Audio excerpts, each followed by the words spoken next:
Lexi Spike Lee Howard, ladies and gentlemen, come on. We at the theater, darling. We at the theater in episode 7. Honestly, I feel like episode 7 is by far my favorite episode of the season. What's good, y'all? It's your good sis Erica Vane coming to you right here on Erica Vane TV with another Euphoria breakdown.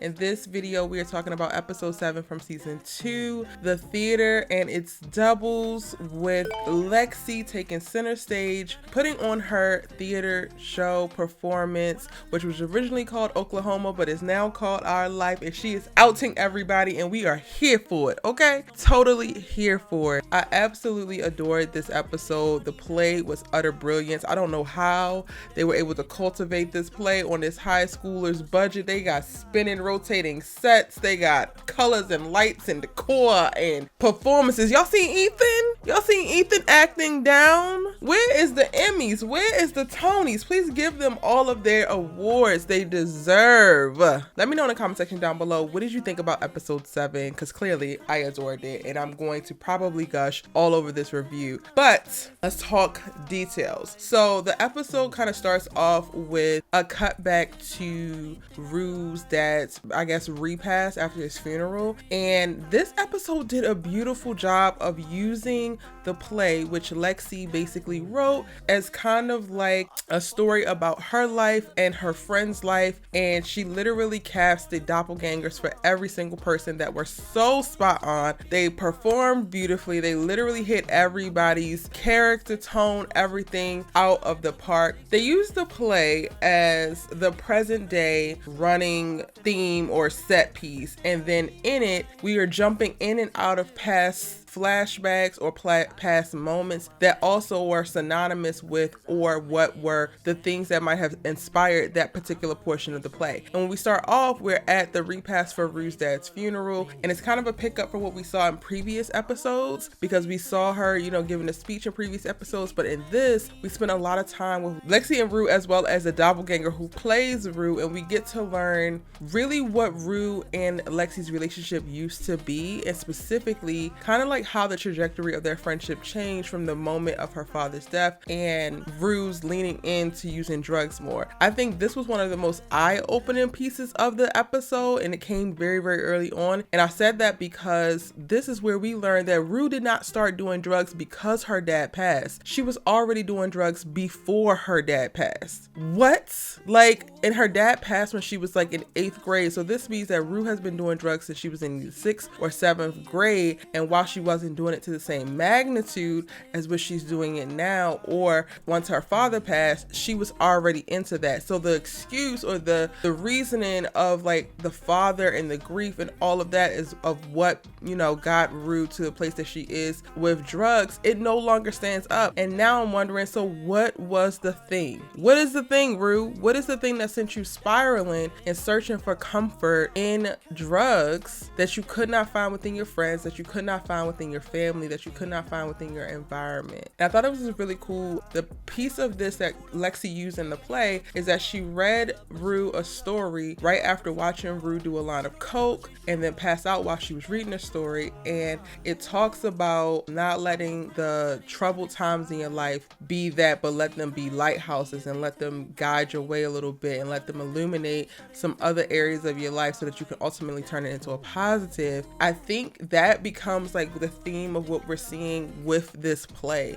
Like, as we see this play acted out, while Lexi has put visceral, very honest and authentic moments from each of these people's lives, and it can be a little bit expository, like she's exposing people in their story, I definitely think that she's using the trauma and the turmoil that she faced and that she's experienced within this friend group and within her family, and she's now allowing that to be the light and really leaning into her creativity and expressing her voice. And I don't think that we have seen Lexi in her element, happier, in a better place than when we see her performing during this play throughout this entire episode. The only thing that detracts a little bit from her happiness is that she noticed that Fezco doesn't show up, but other than that, she is dropped in and she is delivering. She does not miss a beat, and I absolutely loved every minute of it. My God.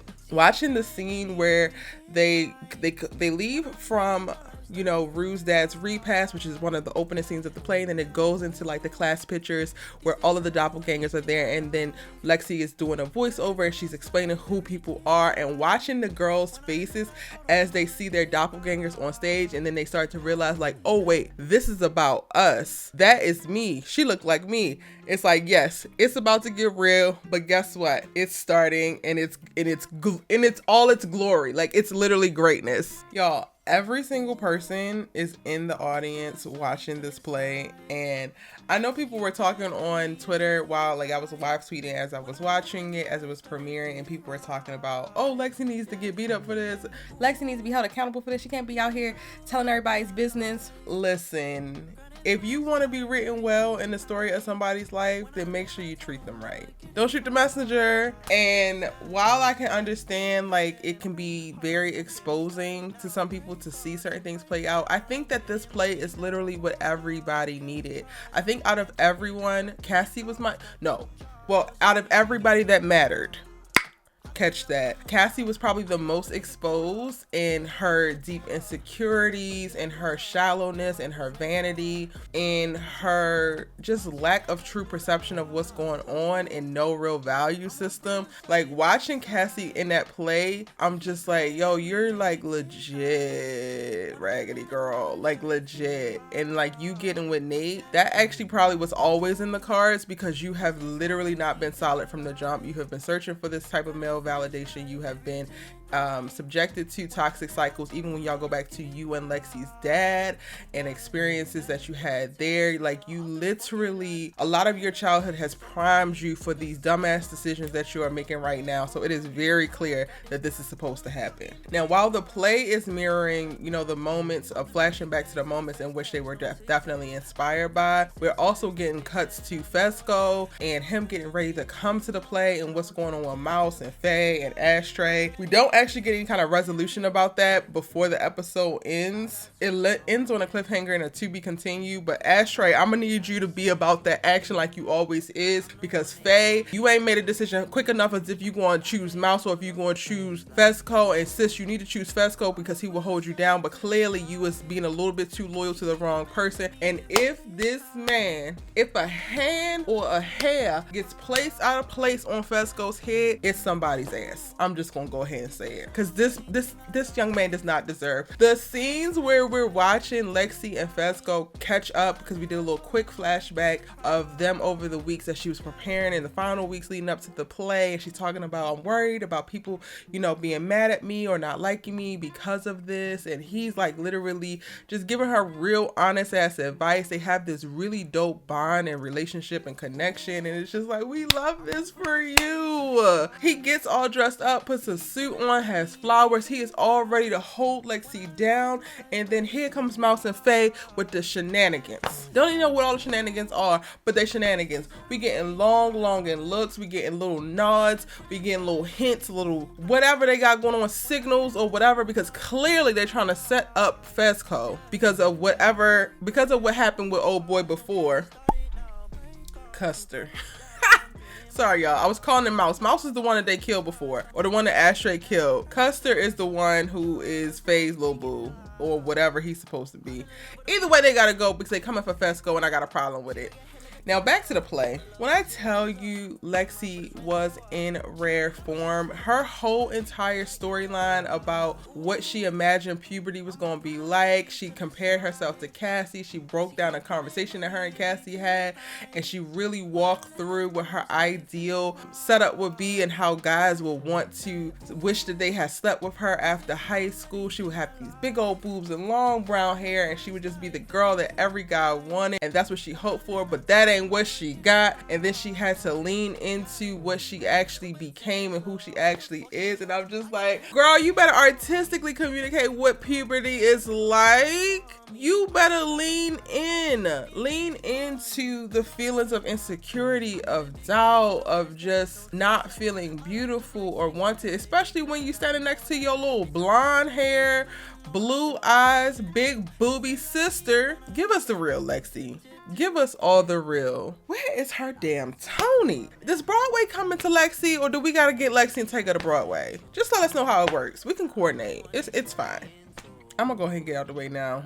Nate. The cuts to seeing Cassie and Nate walk through school, and Cassie is literally a blonde carbon copy of Maddy. Cassie, what the hell is wrong with you, girl? Like, I really do not get it. And I do not feel bad at all that Nate is completely and utterly, emphatically destroyed and humiliated out of the scene, which is probably the most powerful scene out of the whole play. Ethan is serving, okay? And basically Lexi just outs him for his gay tendencies, for how he navigates and how his team is, and they put on this huge Cirque du Soleil performance with him and his team, as opposed to him with his relationship with Maddy. And I'm like, yes, yes, yes, yes, yes. You caught the vibe. You're artistic genius. Give it to us. Ultimately, it pisses Nate off so bad that he winds up storming out, that he gets mad at Cassie, thinking that Cassie knew about it. This is your sister. She did this. Get all your stuff. Get out of my house. Her stuff should have never been in your house. You should have never been in Cassie.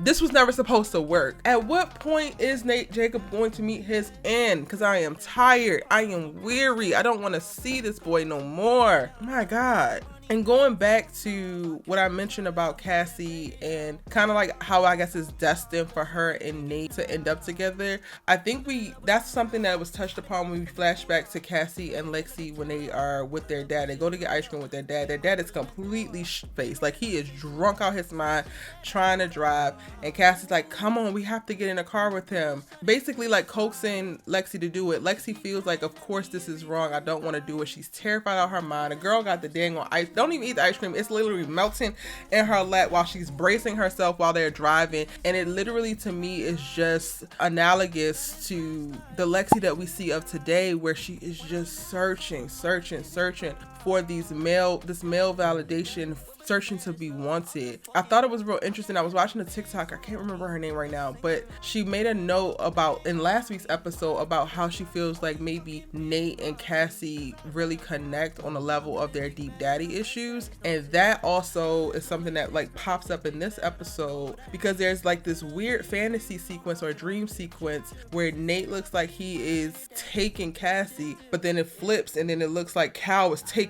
Nate, and I'm just like, what in the hell is happening here? But that would be the thread or the draw line. Like, these are two very traumatically impacted teenagers who have somehow found their way to each other and decided that this was love, and now we're watching the continued traumatic fallout. And that's all the low psychology I'm gonna be able to put behind it, because I still have no sympathy for Cassie, and I damn sure don't like Nate and don't ever feel bad for him.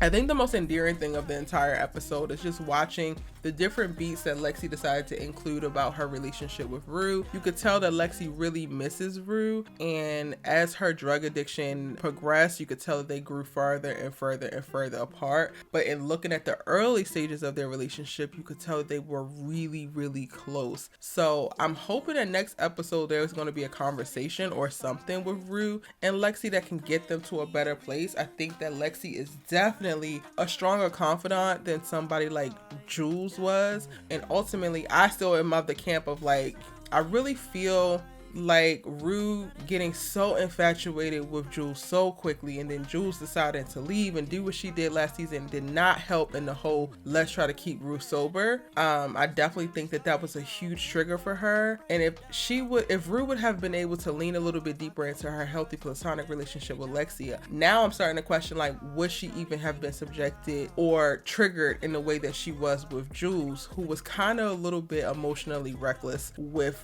Rue's feelings last season. I don't know. Let me know what y'all think in the comment section down below. Speaking a little bit more on Rue and Lexi's relationship, she makes a comment very early on about how she realized in the moment at the repass when she was reading that passage or that short story to Rue that drugs were a bigger comfort to her than she could ever be. And I think that is just the thing that continued to get worse until now, because now I'm just like, at the space that Rue's at, drugs aren't a comfort to her unless she does feel comfortable in this borderline OD state, maybe, but it doesn't look like it. I feel like this episode gave us a little bit more insight into each of the characters' backstories and how they started or how they are arriving at the places that they are in present day, but then it also still gives me a whole bunch of questions. Like, if Rue didn't start doing drugs just because of her dad, then why did she start doing drugs? Like, what was the thing that had her progress as quickly as she has? Very confusing.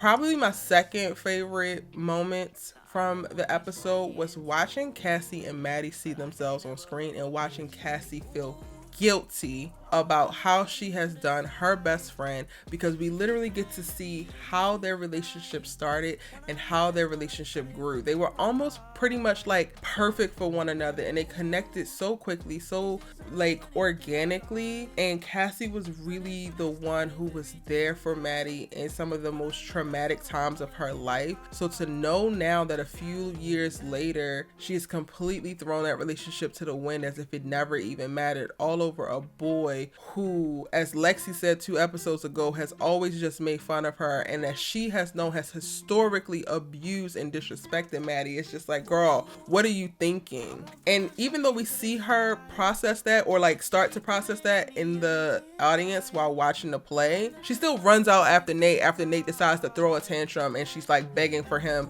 to come back or not leave her or whatever the case might be. So it's like you still don't get it even though the seeds are there. So my thing is, another thing I'm confused with is like, Cassie, you literally know that this is wrong. You know that you miss Maddy. You know that all of these things that you're seeing in this play are actually the truth, and you're literally not going to do nothing about it. Why? It cannot be because the penis is that good, girl. And I know the conversation ain't that great. Why? I'm waiting. Why? And then my third favorite moment was a moment that we got to see, I guess it was also a cut to around present day, or like maybe like a few days before the play actually started to take place. And it's a conversation between Rue and her mom. And her mom tells her that she's done, that if Rue really wants to kill herself, then go for it. She's going to be putting all of her time and energy into Gia and supporting her. She breaks down all of the things that are happening in Gia's life and how Gia has started to fall off and is suffering. And Rue's like, I never thought about that. I didn't know any of that was happening. And her mother reminds her, yeah, because you don't think about anybody but yourself. And it gives you this peak or this moment of like, oh, hey, so this is the moment that Rue's gonna get it, and she's not going to, you know, want to relapse and not want to continue to sacrifice everybody's lives and traumatize people any further. But then also you get to see in this moment, she's like, you sure you're gonna let me go ahead and just do drugs because I want to? Really? You're not gonna say anything at all? And it's just like, oh,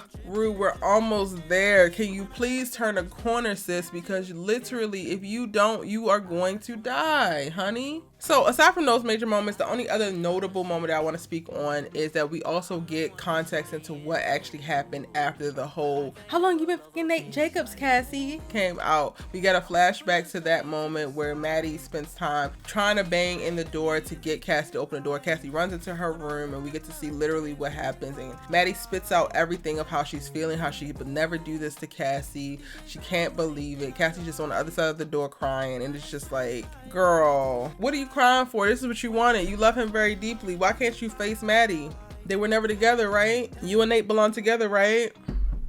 Next week's episode is going to actually be the finale, y'all, and I'm kind of sad that it's only 8 episodes. I feel like Sam waited until like episode 5 to get it together and gave us, you know, maybe 3 strong episodes. I'm sure that the season finale is going to be a very strong episode, and I would love to have had 10 episodes so that we can really get a full story this season. But I'm definitely looking forward to what happens in next week's episode. Let me know your thoughts, theories, and predictions in the comment section down below. How did you feel about episode 7? Were you here for the theater? Were you bored? Did you love it? I love Broadway, so I absolutely adored it, and I thought that the theatrics and everything was great, as you heard me say in this video, but I still want to know what you think. Give this video a like, and be sure to hit the subscribe button so that you don't miss out on any of my Euphoria coverage, any of my breakdowns and reactions. I will be coming to you next week with another one, and I might also go live, so hit the subscribe button so that you'll be alerted when I do. Until the next one, bye.